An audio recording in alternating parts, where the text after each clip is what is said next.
Good afternoon, everyone. Today we are going to be doing lesson 2, part of a whole as a percent.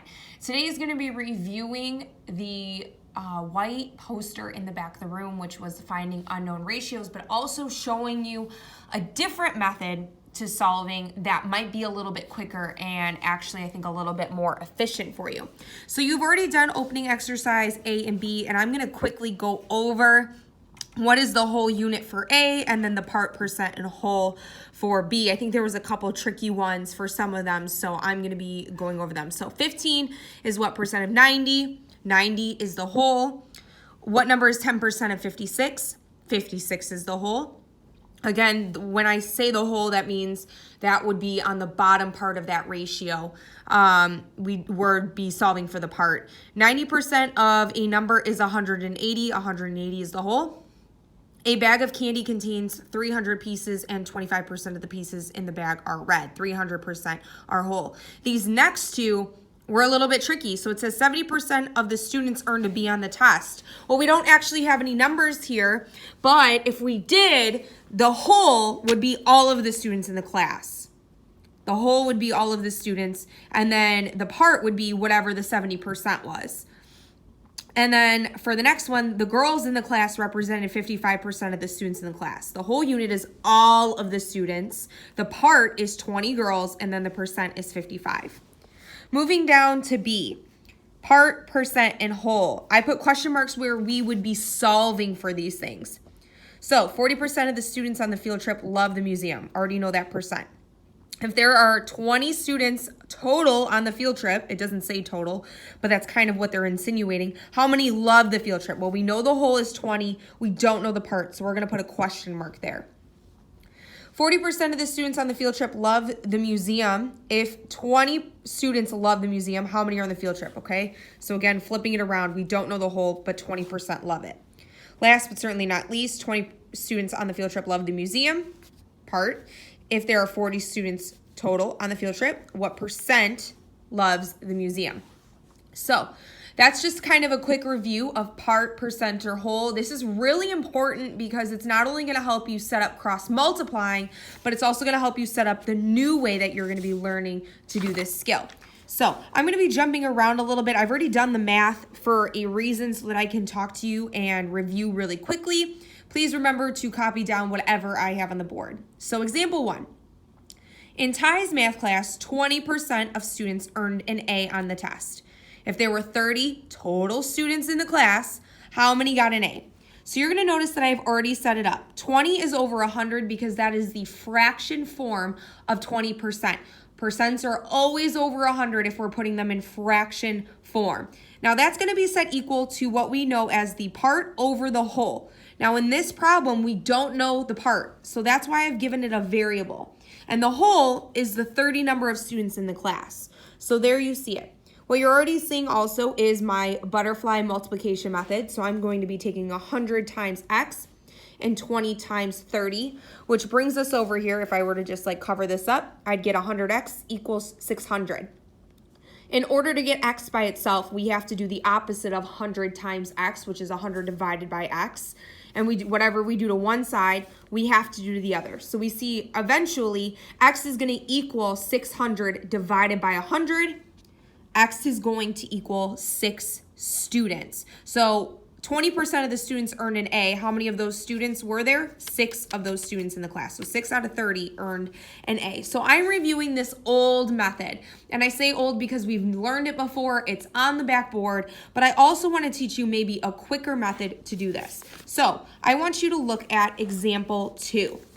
And I almost want to cover it up because I really want to focus on what we're seeing. So I'm going to read the problem, and then I'll talk about the work that I've done. So example 2, in Ty's English class, 70% of the students completed an essay by the due date. There's your percent. If you want to like circle it and say, okay, this is the percent, I already know that. Awesome, cool.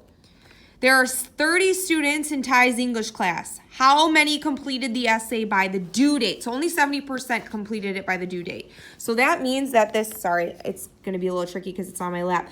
30 students, this is my whole. It's really important that you understand what's my part and what's my whole? There is a difference. So my new way, instead of doing my two fractions set equal to each other and then cross multiplying, is you're gonna have this equation that you can solve for. So, and this is gonna work every single time. If you take the part and set it equal to the percent times the whole, you're gonna find, no matter which three of these things you don't know, every single time. So you're noticing in this problem, I need to find the part. So I've given that the variable of x. Now, for my percent, it's 70%. You're noticing that I've already put this into decimal form. I personally think that multiplying by a decimal is a lot easier than multiplying by 70 over 100. Now, you can decide, but that's where I'm at. So you're going to notice that I'm converting all of my percents into decimals. If you struggle with this, this is a really good opportunity to practice. So I'm going to be taking 0.70 times 30. 30 is my whole number, and that should give me my part. And then what we end up with is x equals 21 students by the due date. Now, you are going to be given a calculator. I'm not going to expect you to do this in the head because I'm not really concerned about can you multiply by decimals. What I'm concerned about is that you are able to fill in this formula, part equals percent times whole. I would definitely write that down, and then fill in for the blank and solve for the missing one. Okay? Okay, last but not least for me, and then you'll have one on your own. Okay, so example 4. You'll notice that I'm skipping around a little bit because there are certain ones that I want to do. Example 4.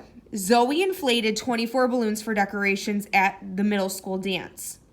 If Zoe inflated 15% of the total number of balloons inflated for the dance, how many balloons are there total? So it's already telling you we don't know the whole.